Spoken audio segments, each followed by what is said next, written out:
आज आर्थिकी कार्यक्रम में हम एक नए विषय पर चर्चा करेंगे और आज का विषय है रेवड़ी संस्कृति और लोक कल्याण। जब जब चुनाव आता है तो हर राजनीतिक दल कुछ न कुछ घोषणाएं करती हैं, लोक लुभावन करती है, लोग मत को प्रभावित करने के लिए। कोई कहता है कि हर व्यक्ति को रोजगार देंगे, कोई कहता है कि मुफ्त में बिजली देंगे, कोई कहता है कि लैपटॉप बांटेंगे, कोई कहता है फोन बांटेंगे। तो इस तरह की जो संस्कृति है वो हमारे देश क्या पूरे विश्व में ये संस्कृति फैली हुई है। आमतौर पर सरकार क्या होती है कि अमीरों से जो संपन्न है उनसे टैक्स की वसूली करती है और कमजोर तबके के लोग जो हैं उनके लाभ के लिए कुछ योजनाएं बनाती हैं, उनको कार्यान्वित करती हैं। और ये कोई नई परंपरा नहीं है, ये शुरुआत से ही रही होगी, आज से नहीं। जब से देश में दुनिया में शासन व्यवस्था रही होगी, हर राजा का, हर शासक का ये कर्तव्य था और लोग अपने अपने हिसाब से करते रहे। रेवड़ी संस्कृति ये हमारे यहाँ राजनीतिक क्षेत्र में इस शब्द का प्रयोग पिछले 4-5 सालों से थोड़ा ज्यादा होने लगा है। आज से करीब 10 साल पहले दिल्ली में जबरदस्त चुनाव जो हुआ था, जिसमें कांग्रेस की 15 साल की सत्ता को समाप्त करके केजरीवाल साहब आम आदमी पार्टी सत्ता में आई थी। उस समय देश में कहा गया था कि उन्होंने तमाम मुफ्त की घोषणाएं की थी और उसका परिणाम हुआ कि 70 में से 67 सीट वो जीत पाए थे। चाहे फ्रीबीज जिसको हम लोग कहें, चाहे गरीब कल्याण की योजना की बात करें, अल्टीमेटली सरकार के रेवेन्यू, सरकार के पैसे को उसमें खर्च करना है। उद्देश्य है ग्रामीण जो हमारे गरीब लोग हैं या जो जिनको मदद की जरूरत है उनको हम मदद पहुंचाएं। ये बिल्कुल सच है कि जिस सरकार के कार्यकाल में इस तरह के कार्यक्रम शुरू किए जाते हैं उस सरकार को इसका फायदा मिलता है। इंदिरा गांधी के रेजिम में भी हम लोग देखे, गरीबी हटाओ का नारा देकर के जैसे उन्होंने जो आर्थिक कार्यक्रम उठाया तो उसका उन्होंने बहुत फायदा मिला था उनको राजनीतिक रूप से भी। मैंने आपका कहना है कि लॉन्ग टर्म पर जो वेलफेयर का काम होता है वो वेलफेयर में आएगा और जो तत्कालिक लाभ लेने के लिए जो लोग घोषणा करते हैं वो रेवड़ी संस्कृति में आएगा। यदि मिड डे मील की बात हम लोग करें तो मिड डे मील मिलने से ग्रामीण क्षेत्र के गरीब बच्चे स्कूल आने लगे, तो उनका यदि शैक्षणिक स्तर में सुधार होता है तो ये समाज के लिए दीर्घकालिक लाभ है। ग्रामीण क्षेत्र की लड़कियों को यदि कहा जाए स्कूल उनके गांव में नहीं है, उनको कोई दूर 5 किलोमीटर 4 किलोमीटर दूर जाना है, साधन के अभाव में यदि नहीं जा पाते थे, उनको यदि एक साइकिल मुहैया कराई जाए तो हो सकता है वो आसानी से स्कूल जा सकें, समय उनका बचेगा। तो फिर ग्रामीण स्तर अंचल में शिक्षा का स्तर सुधार होगा। सरकार की जो मनरेगा योजनाएं हैं, जो ग्रामीण अंचल में सुनिश्चित रोजगार देने की योजना है, ये ग्रामीण क्षेत्र में जहाँ डिस्गाइज्ड अनएम्प्लॉयमेंट है वहां पर हम एम्प्लॉयमेंट जनरेट करते हैं, तो जो लेबर का माइग्रेशन है वो थोड़ा कम होगा और उनको खाली समय में रोजगार मिलेगा तो देश की अर्थव्यवस्था को वो दीर्घ समय तक ताकत पहुंचाएगा। इसका जो संस्कृति रेवड़ी जो बांटा जा रहा है तो उसके लिए तो धन भी तो खर्च होता होगा ना। बिल्कुल। तो इसका आर्थिक और सामाजिक दोनों, मतलब कि जो समाज में इसका क्या प्रभाव पड़ रहा है और आर्थिक कितना बोझ पड़ रहा है, आर्थिक और सामाजिक प्रभाव क्या हो सकता है। पंजाब हमारे पास एक जबरदस्त एग्जाम्पल है। आज से 20-25 साल 30 साल पहले तक पंजाब काफी इंडस्ट्रियलाइज स्टेट था, लेकिन पंजाब में फ्री इलेक्ट्रिसिटी देने की वजह से, किसानों को फ्री इलेक्ट्रिसिटी देने की वजह से उनकी सब्सिडी का कॉस्ट इंडस्ट्री पर डाला गया और आज इंडस्ट्री के मामले में पंजाब बहुत पीछे हो गया। पंजाब की इंडस्ट्री अगल बगल के राज्यों में शिफ्ट हो गई। फ्री इलेक्ट्रिसिटी किसानों को जो पंजाब में दिया गया, आज पंजाब में भूगर्भ जल की स्थिति सबसे खराब है। इतना पानी का दोहन हो रहा है वहां पर, क्योंकि इलेक्ट्रिसिटी फ्री है किसानों के लिए। शायद वो फ्री ना होता तो वहां पर एग्रीकल्चर पैटर्न बदल सकता था। तो इसके तात्कालिक ही नहीं दूरगामी प्रभाव का भी मूल्यांकन करना, इसका निगेटिव एस्पेक्ट भी है।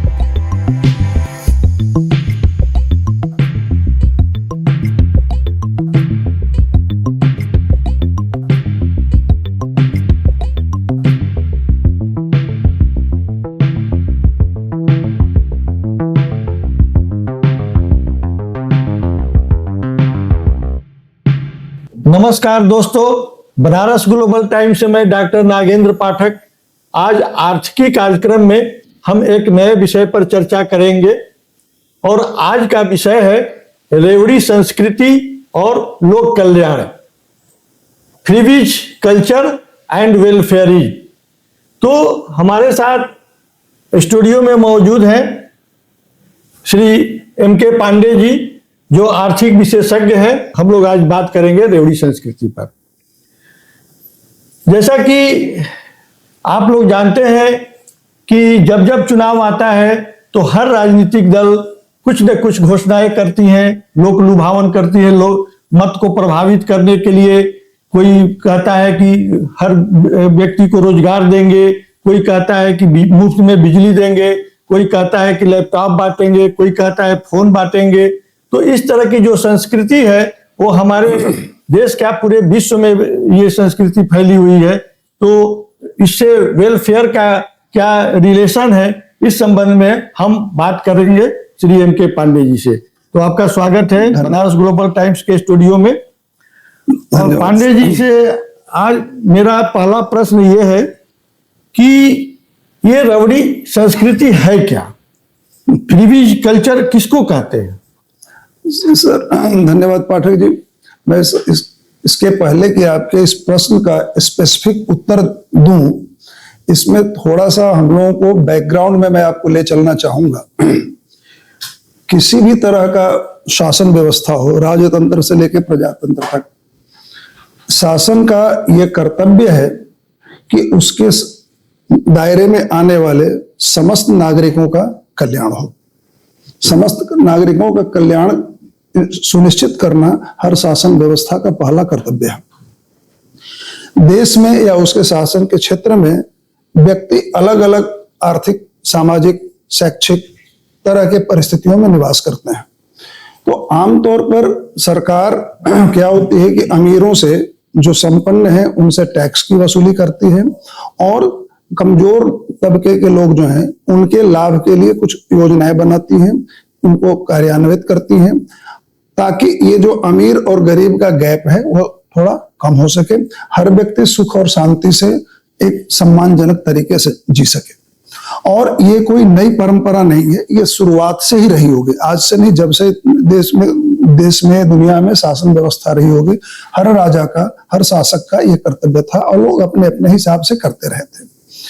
मुख्यतः आपका जो प्रश्न है रेवड़ी संस्कृति, ये हमारे यहाँ राजनीतिक क्षेत्र में इस शब्द का प्रयोग पिछले 4-5 सालों से थोड़ा ज्यादा होने लगा है। बिना किसी के भावनाओं को आहत किए हुए हम इस बात को कह सकते हैं कि जब आज से करीब 10 साल पहले दिल्ली में जबरदस्त चुनाव जो हुआ था, जिसमें कांग्रेस की 15 साल की सत्ता को समाप्त करके केजरीवाल साहब की आम आदमी पार्टी सत्ता में आई थी, उस समय देश में कहा गया था कि उन्होंने तमाम मुफ्त की घोषणाएं की थी और उसका परिणाम हुआ कि 70 में से 67 सीट वो जीत पाए थे। और उस समय से इस शब्द का प्रचलन थोड़ा ज्यादा होने लगा है। लेकिन यदि हम लोग इतिहास के तौर पर इसको देखें तो अपने देश में गरीबों के लिए कल्याणकारी योजना चलाने की कोई परंपरा बहुत पुरानी है। इवन स्वतंत्रता के बाद के इतिहास पर भी हम लोग यदि ध्यान दें तो हर सरकारों ने अपने अपने हिसाब से गरीब कल्याण के लिए योजनाएं चलाई हैं। चाहे फ्रीबीज जिसको हम लोग कहें, चाहे गरीब कल्याण की योजना की बात करें, अल्टीमेटली सरकार के रेवेन्यू, सरकार के पैसे को उसमें खर्च करना है। उद्देश्य है ग्रामीण जो हमारे गरीब लोग हैं या जो जिनको मदद की जरूरत है उनको हम मदद पहुंचाएं। उदाहरण के तौर पर यदि हम लोग कहें, सरकार प्राइमरी एजुकेशन फ्री चलाती है, हेल्थ फ्री चलाती है, इसमें भी सरकार का खर्चा तो होता है, बिल्कुल किसी न किसी को फायदा होता है। देश के समस्त नागरिकों को फायदा नहीं होता है, लेकिन इसको आमतौर पर उस संस्कृति के तौर पर नहीं जाना गया। स्वतंत्रता के बाद से गरीबों के कल्याण के लिए गरीबी हटाओ योजना में बहुत सारी योजनाएं जारी की गई, उसका भी सरकार के बजट पर प्रभाव पड़ा, लेकिन उसको इस तरह से हम लोगों ने नहीं कहा। अभी भी अपने देश में जैसे मिड डे मील जो शुरू हुआ था, एक बहुत बड़ा आर्थिक सुधार का कार्यक्रम इसको कहा जा सकता है। इसमें गरीब बच्चों को स्कूल में खाना खिलाया जाता है। कुछ सरकारों ने बच्चों को मुफ्त किताबें, यूनिफॉर्म, स्वेटर, जूते वगैरह वगैरह प्रोवाइड कराए, यहां तक कोई दिक्कत नहीं हुई। थोड़ा सा और आगे बढ़े, पीएम आवास योजना गरीब शहर के लिए भी और गांवों के लिए भी ये स्वच्छ भारत मिशन, ये भी पूरे देश में चलाएगा। इसमें भी सरकार के पैसे लग रहे थे। हर घर जल, नल से जल या जैसी योजना की बात करते हैं, रूरल इलेक्ट्रिफिकेशन, उज्ज्वला, तमाम तरह की योजनाएं चली। कहीं न कहीं ये जन कल्याण से केंद्रित थी और वो सरकार के एक्सचेकर पर इसका लोड पड़ता था। ये बिल्कुल सच है कि जिस सरकार के कार्यकाल में इस तरह के कार्यक्रम शुरू किए जाते हैं, उस सरकार को इसका फायदा मिलता है। उदाहरण के तौर पर इंदिरा गांधी के रेजिम में भी हम लोग देखे, गरीबी हटाओ का नारा देकर के जैसे उन्होंने जो आर्थिक कार्यक्रम उठाए, उसका उन्होंने बहुत फायदा मिला था उनको, राजनीतिक रूप से भी वो सफल हुई थी। तो ये स्वाभाविक तौर पर है कि जिस दल के कार्यकाल में ये कार्यक्रम लागू किए जाते हैं, उनको इसका फायदा मिलता है। इस फायदा को पा करके लोग, हम ये चाहते हैं कि हमारा और जो मिल गया वो तो मिल गया, आगे का क्या हो, तो नई नई योजनाएं शुरू करते हैं। तो अब यदि फ्रीबीज और जो जन कल्याण की जो बात हो रही है, यदि दोनों को हम लोग डिस्टिंग्विश करना चाहें तो एज सच कोई क्लियर कट डेफिनेशन इसका नहीं है। लेकिन फिर भी ये कह सकते हैं कि थोड़ा इंस्टेंट ग्रेटिफिकेशन के लिए, तत्काल लाभ के लिए, यदि सिलेक्टेड या रेस्ट्रिक्टेड ग्रुप को प्रभावित करने के लिए कोई ऐसी योजना चलाई जाती है जिसका मुख्य उद्देश्य तात्कालिक लाभ है, तो हम लोग उसको फ्रीबीज में डाल सकते हैं। लेकिन यदि दीर्घकालिक योजना है, एक ग्रुप के लिए है, हालांकि वो भी रेस्ट्रिक्टेड, जैसे पीडीएस की यदि हम लोग बात करें, पब्लिक डिस्ट्रीब्यूशन सिस्टम का है, वो भी है तो रेस्ट्रिक्टेड के लिए, जो गरीबी रेखा के नीचे है, फलाने सबके लिए वो नहीं है रेस्ट्रिक्टेड। लेकिन उसका प्रभाव जो था एक दीर्घकालिक था, इसलिए हम लोग उसको रेवड़ी संस्कृति में नहीं डालते हैं। तो रेवड़ी संस्कृति और जो जन कल्याण की बात होती है, इसको डिस्टिंग्विश करने के लिए कोई क्लियर कट परिभाषा नहीं कही जा सकती है। उसके समय, उसके प्रभाव को मूल्यांकन करके हम लोग ये कह सकते हैं कि ये इसको रेवड़ी संस्कृति में रखा जाए या नहीं रखा जाए। यदि तत्काल प्रभाव के लिए, खास सेक्टर के लिए, अब जैसे कोई कह दे, किसी सरकार ने कहा कि हम किसी को बुलेट मोटरसाइकिल देंगे, तो ये मोटरसाइकिल देना कम हो सकता है, उसकी मोबिलिटी बढ़ेगी, लेकिन एक पर्टिकुलर ब्रांड के ही 4 लाख की मोटरसाइकिल दे, ये कोई जरूरी तो नहीं है। सिमिलरली बच्चों को साइकिल देना वहां तक सही है, उसकी मोबिलिटी बढ़ेगी, उसके दूसरे भी रिपल फायदे होते हैं। जैसे राष्ट्रीय हम लोगों ने जो स्वच्छता मिशन जो चला, शौचालय बनाने का, इसका डाटा है कि इसके लागू हो जाने के बाद से ग्रामीण अंचलों में खास करके महिलाओं को होने वाली बहुत सारी बीमारियां कम होने लगी। उज्ज्वला योजना के लागू होने के बाद से ग्रामीण महिलाओं के स्वास्थ्य संबंधी होने वाली बहुत सी बीमारियां कम होने लगी। तो ये इनफैक्ट देखा जाए, लाभ तो किसी न किसी को मिला है, लेकिन इसका समय जो था वो तत्काल ग्रेटिफिकेशन नहीं था, लॉन्ग टर्म पर्पस था। तो इसको हम लोग जन कल्याण की श्रेणी में रखा जा सकता है। फिर केवल समय के हिसाब से तात्कालिक लाभ के लिए है, जिसका कोई इकोनॉमिक सेंस न देखा जाए, लागू किया जाए, तो उसको हम लोग थोड़ी देर के लिए रेवड़ी संस्कृति के तौर पर कह सकते हैं। मैंने आपका कहना है कि लॉन्ग टर्म पर जो वेलफेयर का काम होता है वो वेलफेयर में आएगा, और जो तत्कालिक लाभ लेने के लिए जो लोग घोषणा करते हैं वो रेवड़ी संस्कृति में आएगा। जो इंस्टेंट ग्रेटिफिकेशन से मेरा मतलब क्या था कि सरकार ने कोई ऐसी योजना लागू की जिसका दीर्घकालिक लाभ हो। उदाहरण के तौर पर यदि मिड डे मील की बात हम लोग करें, तो मिड डे मील मिलने से ग्रामीण क्षेत्र के गरीब बच्चे स्कूल आने लगे, तो उनका यदि शैक्षणिक स्तर में सुधार होता है तो यह समाज के लिए दीर्घकालिक लाभ है। ग्रामीण क्षेत्र की लड़कियों को यदि कहा जाए, स्कूल उनके गांव में नहीं है, उनको कोई दूर 5 किलोमीटर 4 किलोमीटर दूर जाना है, साधन के अभाव में यदि नहीं जा पाते थे, उनको यदि एक साइकिल मुहैया कराई जाए तो हो सकता है वो आसानी से स्कूल जा सकें, समय उनका बचेगा। तो फिर ग्रामीण स्तर अंचल में शिक्षा का स्तर सुधार होगा, जो देश के कल्याण के लिए हो रहा है। सरकार की जो मनरेगा योजनाएं हैं, जो ग्रामीण अंचल में सुनिश्चित रोजगार देने की योजना है, ये ग्रामीण क्षेत्र में जहां डिस्गाइज्ड अनएम्प्लॉयमेंट है, वहां पर हम एम्प्लॉयमेंट जनरेट करते हैं, तो जो लेबर का माइग्रेशन है वो थोड़ा कम होगा और उनको खाली समय में रोजगार मिलेगा, तो देश की अर्थव्यवस्था को वो दीर्घ समय तक ताकत पहुंचाएगा। सिमिलरली स्वास्थ्य से संबंधित बातें जो हैं वो यदि हम खर्चा करते हैं तो जो भी उसके दायरे में आते हैं, हमारा स्वास्थ्य का स्तर सुधरता है, लोगों की लॉन्जिविटी बढ़ती है, एक कह सकते हैं जो HDI हैप्पीनेस इंडेक्स जो है वो भी हमारा इंप्रूव होता है। तो इस तरह की योजनाएं जो चलाई जाती हैं वो कहीं से भी मतलब हर सरकार का दायित्व है, और मैं समझता हूं कि नागरिकों का ये अधिकार है कि सरकार उनके भलाई के लिए कुछ ऐसा कार्यक्रम उपलब्ध कराए जो कि अदरवाइज अपने संसाधन से वो उपलब्ध नहीं करा सकते हैं। ये सरकार का दायित्व है। एक्सचेकर पर बर्डन तो होगा, चूंकि वो सरकार को खर्चा करना है उसको। फ्रीबीज वही है कि जिसका इंस्टेंट केवल हमने देखा कि अभी करो तत्काल फायदा लो जी। और वो जो गैर जरूरी चीजों के लिए भी थोड़ी देर के लिए हम लोग कह सकते हैं। तो इसका जो तात्कालिक और दीर्घकालिक दोनों नुकसान क्या होता है कि कॉम्प्लिसेंसी डेवलप हो सकती है कि अर्जित करने के लिए कोई नहीं, मिसयूज हो सकता है। हमने कहते बिजली का बिल यदि फ्री हो जाए और एक बिजली का बिल पेमेंट करना है, तो जब हमको भुगतान करना है तो हम बिजली खर्च करने में थोड़ी बचाएंगे। यदि फ्री कर दिया जाए तो हमारा जो थोड़ा वो अप्रोच मिसयूज की ओर भी जा सकता है। तो वो चीजों को ओवरऑल उनका मूल्यांकन करना होगा, और दीर्घकालिक लाभ हो रहा है तो वो हम लोग चाहे जो कह लें, एक मतलब राजनीतिक तौर पर यदि देखा जाए तो जिसको लाभ हो रहा होगा वो उसको जन कल्याण कहेगा, और जिसको उसका लाभ नहीं मिल रहा होगा वो कहेगा कि ये रेवड़ी बांट रहे हैं। लेकिन ये दोनों मैं तो कहता हूं आवश्यक है। हाँ, समय के आधार पर हम लोग उसको निर्धारित कर सकते हैं कि ये रेवड़ी है या नहीं है, ये जन कल्याण के लिए है। ऐसा है कि डेमोक्रेटिक कंट्री में सरकार का एक उद्देश्य तो ये भी रहता है ना कि लोगों का कल्याण करना, मतलब जो भी टैक्स ले रहे हैं उसके बदले में सुविधाएं उन तबकों को देना जो कमजोर हैं। तो ये तो सरकार डेमोक्रेटिक कंट्री में रहा ही है।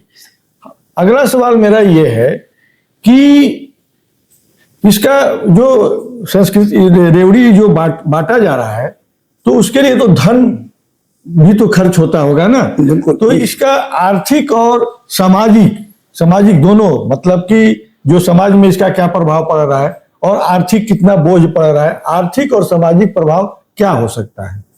देखिए, पहली बात जैसे आपने कही है प्रजातांत्रिक व्यवस्था नहीं, मैं तो कहता हूं किसी भी तरह की शासन व्यवस्था हो, शासक का ये कर्तव्य है कि अपने पूरी जनता के भलाई का ध्यान रखे। और यहाँ पर एक बात मैं आपसे ये बताऊं कि ये जो सरकार द्वारा जन कल्याण के लिए, जनता के लिए खर्चा करने का की जो परंपरा है, ये केवल भारत या किसी खास देश में नहीं, पूरे वैश्विक स्तर पर है। बल्कि कुछ विकसित देशों में आप देखेंगे, कुछ आंकड़े मैं आपके साथ साझा कर रहा हूं कि OECD जो कंट्रीज हैं, जो डेवलप्ड कंट्रीज हैं, उसमें on an average 21% of their GDP they are spending on public welfare. 21% of their GDP। उदाहरण के तौर पर थोड़ा स्पेसिफिक भी यदि हम लोग होना चाहें तो फ्रांस अपनी GDP का 30% खर्चा करता है पब्लिक वेलफेयर पर, सोशल सिक्योरिटी पर। Germany 20% of their GDP। America जो आर्थिक रूप से मतलब महाशक्ति, सबसे बड़ी महाशक्ति है, वो अपने GDP का 30% खर्चा करता है social security and public welfare पर। यूनाइटेड किंगडम 28%, कनाडा 24% और भारत 8%।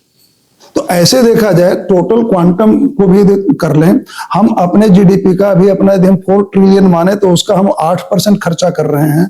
अमेरिका का आप 30 ट्रिलियन मान करके वो उसका 30% कर रहा है। तो हमारी तुलना में तो पता नहीं कितना गुना ज्यादा वो खर्चा कर रहा है। तो ये खर्चा करना कोई गलत नहीं है, बल्कि मैं तो कहता हूँ कि जितना ज्यादा खर्चा किया जा रहा है उतना अमीरी और गरीबी के बीच की कमी, मतलब जो गैप है वो थोड़ा दूर होगा। तो ऐसे देखा जाए तो भारत में या किसी भी देश में विकसित राष्ट्र बनने के लिए जो बात होती है तो केवल वो टोटल एक मतलब GDP से नहीं होगा, पर कैपिटा GDP से भी नहीं होगा। जो एक HDI है, HDI लाना पड़ेगा, मतलब HDI मतलब ह्यूमन इंडेक्स को इंप्रूव करना पड़ेगा, हैप्पीनेस इंडेक्स को। उसके लिए जरूरी है कि अमीरी और गरीबी का गैप कम हो, हर जनता खुश होगा तब हैप्पीनेस इंडेक्स बढ़ेगा। तो उस हालत में सरकार के लिए का दायित्व है कि इसको खर्चे को यदि संभव हो सके तो बढ़ाए, लेकिन उत्पादकता को ध्यान में रखते हुए किस समय क्या कर रहे हैं, उसका अगला रिजल्ट हमको टोटल रिजल्ट क्या मिलने वाला है, किस समय की क्या प्राथमिकता है। यदि देश को मेडिकल कॉलेजेस बनाने की जरूरत है, यदि देश को एयरपोर्ट बनाने की जरूरत है, यदि देश को हाईवेज बनाने की जरूरत है, यदि देश को रेलवे का विस्तार करने की जरूरत है, उस समय हम कितना पैसा उसमें खर्चा करके कितना ये मतलब हम इसको गैर उत्पादक तो नहीं कहेंगे, लेकिन इंस्टेंट ग्रेटिफिकेशन के लिए कर रहे हैं, इसमें एक तालमेल बिठाने की जरूरत पड़ेगी। और ये फिर मैं इस अपनी बात को दोहरा रहा हूं, ये फ्री भी है कि जन कल्याण है, ये हमारे लेंस पर निर्भर करेगा। हम उससे यदि लाभान्वित हैं तो हम उसको जन कल्याण बोल लेंगे, और जो उसका लाभ नहीं पा रहा होगा बोलेगा कि ये रेवड़ी बांट करके वोट अर्जित कर रहे हैं। ये बिल्कुल सच है। मैं तीसरी बार चौथी बार बोल रहा हूं कि जिस शासन के काल में जन कल्याण की योजनाएं ज्यादा शुरू होंगी, उस पार्टी को, उस दल को, उस समूह को राजनीतिक फायदा होगा ही होगा। इस तथ्य को कोई इनकार नहीं कर सकता है।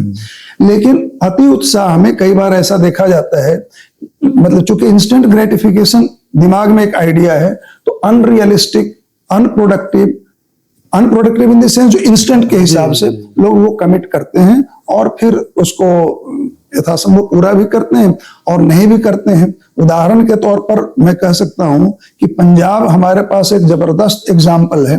आज से 20-25 साल 30 साल पहले तक पंजाब काफी इंडस्ट्रियलाइज स्टेट था, लेकिन पंजाब में फ्री इलेक्ट्रिसिटी देने की वजह से, किसानों को फ्री इलेक्ट्रिसिटी देने की वजह से उनकी सब्सिडी का कॉस्ट इंडस्ट्री पर डाला गया, और आज इंडस्ट्री के मामले में पंजाब बहुत पीछे हो गया। पंजाब की इंडस्ट्री अगल बगल के राज्यों में शिफ्ट हो गई। नंबर 1 फ्री का एक दूसरा मैं आपको उदाहरण दे रहा हूं, जो कि आमतौर पर शायद लोगों को पता भी हो ना भी पता हो।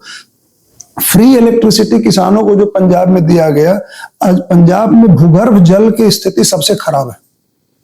इतना पानी का दोहन हो रहा है वहां पर, क्योंकि इलेक्ट्रिसिटी फ्री है किसानों के लिए।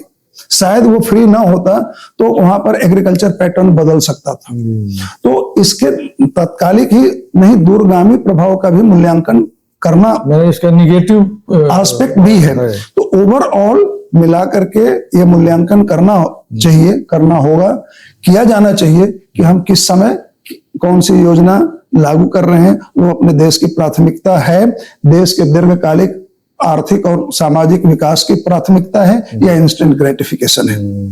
अभी तक एक चीज और छोटा सा आंकड़ा मैं दर्शकों के साथ शेयर करना चाहूंगा कि भारत में अभी फूड इन्फ्लेशन कम है, लेकिन वेजिटेबल और फ्रूट में इन्फ्लेशन 43% है।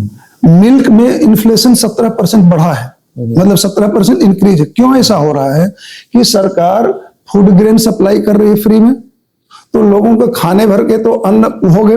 अब उसके बाद जब फूड ग्रेन सफिशिएंट मिल रहा है तो लोगों की प्राथमिकता नॉन फूड कंजम्पशन पर जा रहा है, जिसमें दूध शामिल है, अंडे है, फ्रूट्स हैं और भी अन्य चीजें हैं। तो उसकी मांग अकस्मात बढ़ी है, तो मांग बढ़ी है तो उसके थोड़ा उस पर सप्लाई पर प्रेशर करके, मतलब उसके मूल्य पर प्रेशर हो सकता है। तो इन तमाम चीजों को ध्यान में रखना होगा कि भारत में करीब करीब 2 लाख करोड़ के आसपास साल में खर्चा होता है वेरियस सब्सिडी जो इस तरह की योजनाओं में, और वो सारे के सारे पैसा मार्केट में जाते हैं। ठीक है, उसके और भी इफेक्ट है, लेकिन एक इफेक्ट ये भी होता है कि जो पहले की तुलना में, पहले जो कम डिमांड में थे वो अभी आगे बढ़ जाते हैं। तो इसका थोड़ा इकोनॉमिक इफेक्ट जरूर पड़ता है।